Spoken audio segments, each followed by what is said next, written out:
Easy means you're only doing things you know how to do. Like you're just photocopying the same day over and over and over again. You want to grow, you want to learn, and that has to come with some dose of fear. Otherwise, it's a lifetime of regret.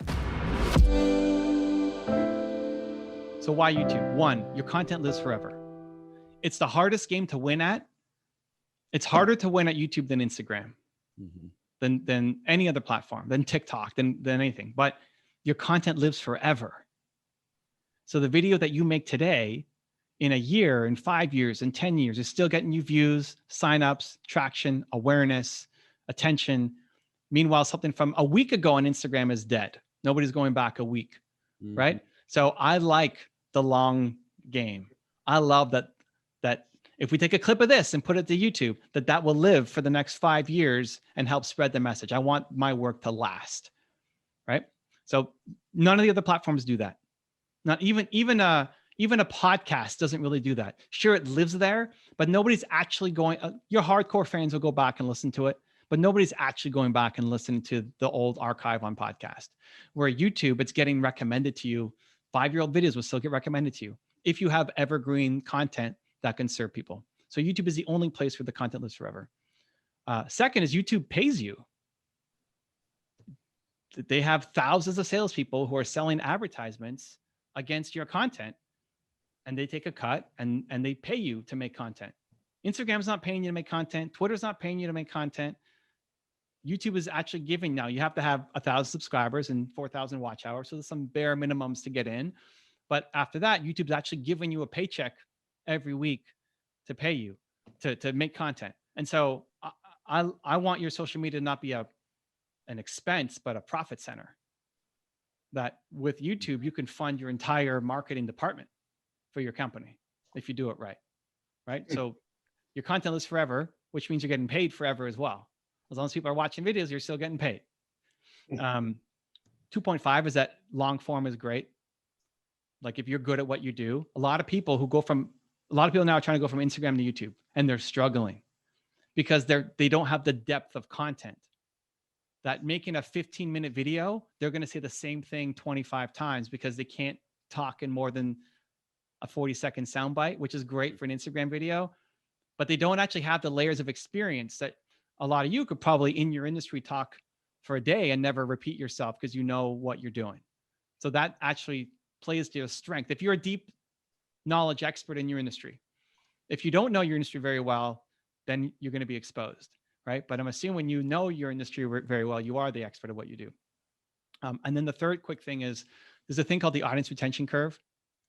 Audience retention curve. I said that quickly, but I'm obsessed with it. The audience retention curve. What it does is show you where people are falling off in your video.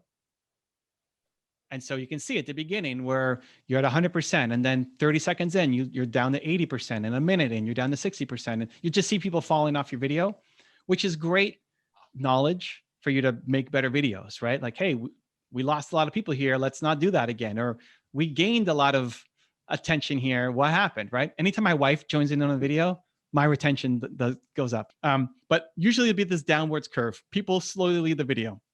Sometimes it's flat, which means nobody left. So if you have 2 minutes and it's flat, nobody left during that time, which means whatever you did there was really good. And every now and then you'll have this spike up. Well, why is it going up? How are people spending more time now in the middle of a video? It's because they're rewinding it to watch that part again. So whatever happened in there is really, really, really good. Now, why is that important? Well, one, it helps you make better content. So you know what questions to ask and what's really good. But two, if you're feeling stressed out about having to be on every platform, what I recommend is you make long form on YouTube. Look at your audience retention curve, and then any spike that you see, you cut that content for every other social platform. It's like, hey, cut that line and turn it into an Instagram post. Not even a video, just the one-liner. That's your Instagram post for the day. If you have a 30-second clip of it going up, cut that, and that's your Instagram content for the day. So you're only on YouTube, and then you use the data. I love data-driven decisions, right? It's not like I think it's better, you think this is better. No, like our audience says this is the best part of the interview. You pull that, and that now you can be everywhere on every platform just by making one 15-minute video 2 to 3 times a week. This is what it would look like. So you'll see it, it's at 100% and then it slowly drops off. But then you have like, what happened here? And what happened here? And what happened in this part? These are all the clips that then you take for whatever this, if that's 30 seconds, that's my Instagram post for the day. This spike here, that's my quote of the day. That's my one-liner. I said something great here. Now we're going to cut that and take it to Instagram or my tweet for the day. And it doesn't even have to be you doing this, right? Like, this is not that complicated to look at the curve. This is what people liked. Pull the best part. Social media team, go.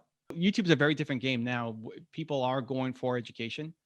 And long form. People say people have short attention spans. Some of the best videos we're getting the most traction on are 3-hour plus videos. Wow. If you're good and you know what you're doing and you're the expert at what you're doing, people are going for education. So I just was super early. I'm not that smart. I didn't know YouTube was going to be this big thing. I just love visual content and wanted to make videos for the 19-year-old Evan who was struggling in his first business, recognizing that there are millions of people who are 19-year-old Evan struggling with their first business.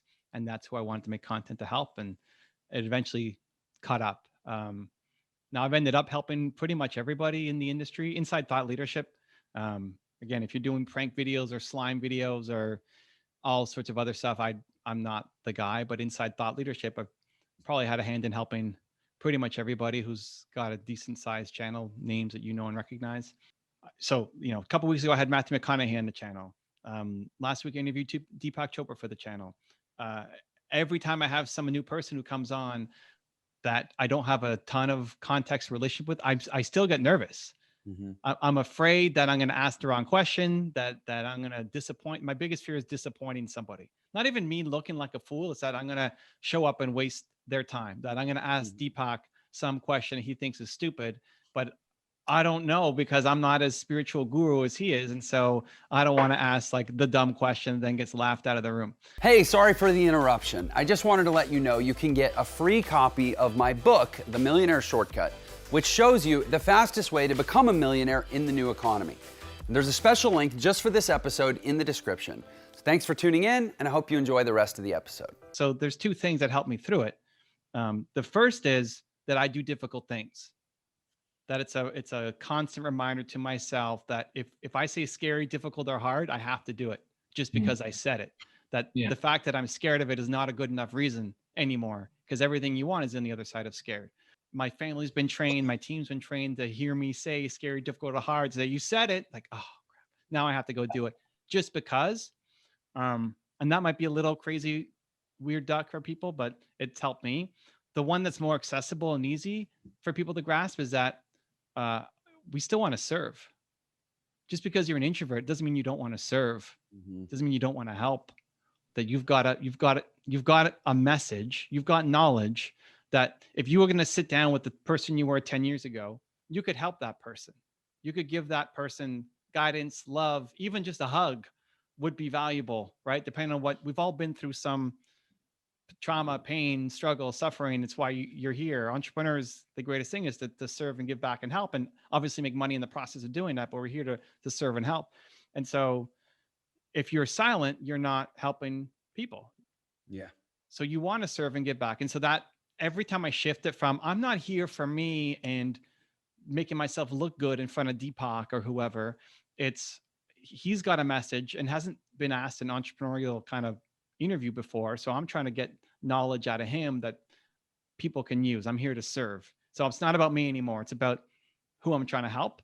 And that calms me down. So depending on the day and the situation, I rotate between the two. Like I do difficult things and I'm here to serve. And sometimes it's like 90-10 or sometimes it's 50-50, but those 2 things help me get up on stage or doing that interview to get the message out.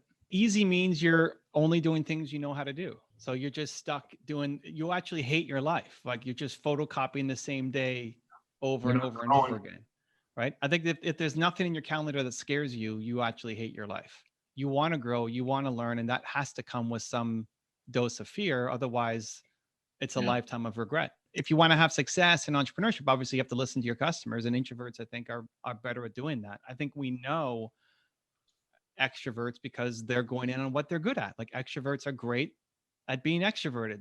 So that's why we hear them. That Gary Vee and Grant Cardone and Kevin O'Leary and all these guys are great extroverts and love the attention and love the camera. And so they're doing what they're great at, which is awesome. But it doesn't mean that if you're an introvert, you don't want to serve, you don't want to help, you don't also have a voice and a message to get out there. In the beginning, you're going to suck a lot. So like, just expect to suck.